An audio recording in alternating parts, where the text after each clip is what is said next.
دوستو آج کی اس ویڈیو میں آپ کو بتاؤں گا کہ تجربہ کار حکمرانوں اور ناتجربہ کار اناڑی میں بنیادی فرق کیا ہے۔ عمران خان کو کھلاڑی ہونے کی وجہ سے سیاست اور معیشت میں اناڑی سمجھا جاتا ہے، لیکن عمران خان نے ان تجربہ کاروں کی تمام غلطیوں کا ازالہ اپنی حکومت میں انتہائی فہم و فراست سے کیا ہے۔ کیسے کیا آئیے آپ کو بتاتا ہوں۔ نون لیگ نے 2016 میں قطر کے ساتھ 15 سالہ LNG کا معاہدہ کیا، جس میں 10 سال کے لیے قیمت بھی مقرر کی گئی۔ حکومت کو $170 ملین کا لیٹر آف کریڈٹ دینا پڑتا تھا۔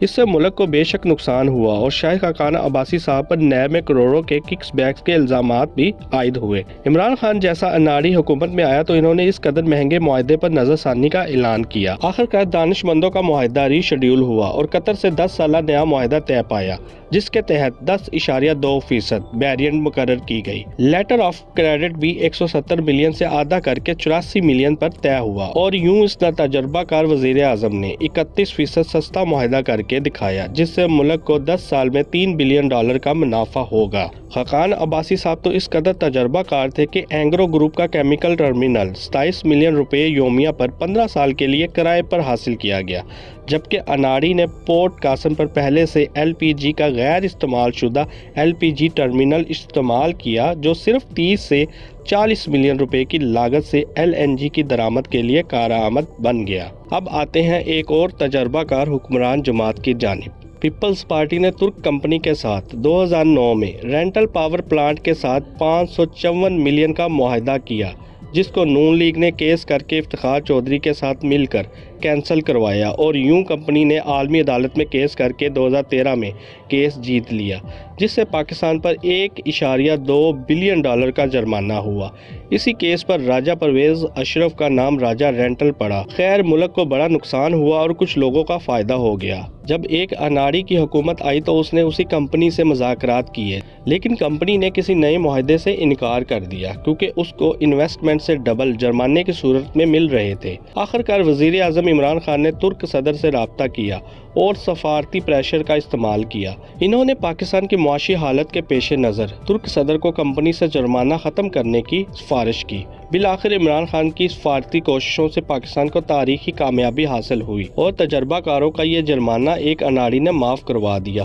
اسی طرح تجربہ کاروں نے ریکوڈک پروجیکٹ میں غیر ملکی کمپنی کے ساتھ معاہدہ کیا، جس کے تحت پاکستان کو منافع کا صرف 25% شیئر ملنا تھا۔ ایک دفعہ پھر بات عدالت پہنچتی ہے اور اتفاق سے یہ معاہدہ کینسل کرنے کا سہرا بھی افتخار چودھری صاحب کے سر سجتا ہے۔ معاہدے کی اس وقت کی اصل فریق گولڈ بیرک 2012 میں پاکستان سے کیس جیت جاتی ہے اور کیس آگے بڑھاتی ہے۔ اس کے چند سالوں بعد وہ ہر جانے کا دعویٰ دائر کرتی ہے، جو $11 بلین کا ہوتا ہے۔ 2018 میں ایک اناڑی کی حکومت آتی ہے تو وہ عالمی عدالت سے وقت لیتا ہے اور کیس کو مضبوط کرتا ہے۔ دلائل کی بنیاد پہ عدالت 2019 میں جرمانہ آدھا کر دیتی ہے، جو $6 بلین بنتا ہے، لیکن اناڑی تو اناڑی ہوتا ہے، وہ کمپنی کو دوبارہ اپروچ کرتا ہے اور آخرکار طویل مذاکرات کے بعد نہ صرف سارا جرمانہ معاف کروا دیتا ہے بلکہ منافع کے پورے 50% شیئر کے ساتھ نیا معاہدہ بھی کر ڈالتا ہے۔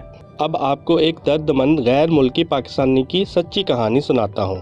ہمارے ملک کے ایک بڑے بزنس مین کے بیٹے کو امریکہ میں معلوم ہوا کہ مائکروسافٹ کے مالک بل گیٹس $35 ملین کی لاگت سے کسی ایشیائی ملک میں Microsoft university advance technology lab بنانا چاہتے ہیں اور ان کا نظر انتخاب پاکستان ہے، مگر امریکہ میں موجود بھارتی لابی اس پروگرام کو بھارت لے جا رہی ہے۔ تو اس نوجوان نے وطن کی محبت میں متحرک ہونے کا فیصلہ کیا اور مائکروسافٹ کی ایشیائی ٹیم کے لیڈر سے بات کی کہ یہ منصوبہ پاکستان کو ہی ملنا چاہیے۔ اس پر ٹیم لیڈر نے کہا کہ پاکستان میں چونکہ نقل سازی عام ہے اور پائریسی کے متعلق کوئی مؤثر قانون سازی بھی نہیں کی گئی، لہٰذا اگر پاکستان تحریری ضمانت دے کے پائریسی کے حوالے سے قانون سازی کی جائے گی تو ہم یہ یونیورسٹی پروگرام پاکستان میں لانچ کر سکتے ہیں۔ نوجوان خوشی خوشی 1 مہینے کا وقت لے کر پاکستان چلا آیا کہ یہ تو کوئی مسئلہ ہی نہیں، مگر نوجوان جب پاکستان آ کر حکومتی دروازوں پر پہنچا تو معلوم پڑا کہ اپنے وزیر اعظم کے پاس ملاقات کا وقت ہی نہیں، وزیروں کے پاس بھی فرصت نہیں تھی کہ ایک غیر ملکی کو تحریری ضمانت دیتے پھریں۔ خیر ہفتہ 10 دن کی تگودو کے بعد یہ نوجوان وفاقی وزیر ہمایوں اختر سے ملنے میں کامیاب ہو گیا۔ تمام معاملہ سن کر ہمایوں اختر صاحب نے کہا کہ وفاقی وزیر احسن اقبال سے ملو، کیونکہ اس پروجیکٹ کی متعلقہ وزارت کا قلمدان احسن اقبال کے پاس ہے۔